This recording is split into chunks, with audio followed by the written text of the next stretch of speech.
మన వ్యక్తిగత ఆత్మ సంబంధమైనటువంటి ఇల్లు నిర్మించుకోవాలనుకున్నా, మన కుటుంబం అన్నటువంటి ఆత్మ సంబంధమైనటువంటి ఇల్లు నిర్మించుకోవాలనుకున్నా, దానికి అవసరమైంది ఏంటంటే యెహోవా యందు భయభక్తులు కలిగి ఉండటం. డబ్బులు కాదు, ఇంకేమీ కాదు.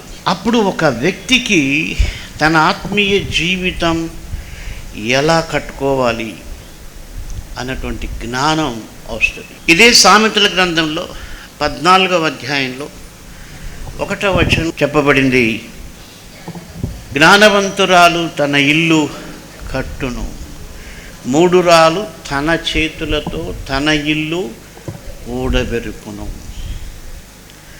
ఆ వాక్యం గురించి నేను ఆలోచన చేస్తూ ఉంటే నాకేమనిపించిందంటే,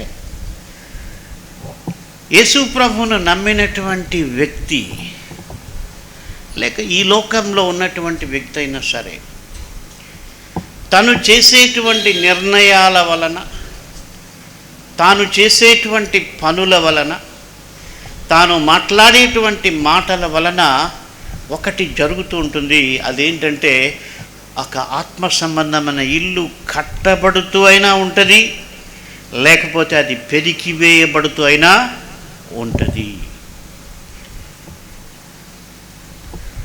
అంటే నా ఆలోచనలు, నా ప్రవర్తన, నా మాటలు, నా క్రియలు ఏం చేస్తూ ఉంటాయంటే ఒక రకంగా కంటికి కనిపించనటువంటి ఆత్మ సంబంధమైనటువంటి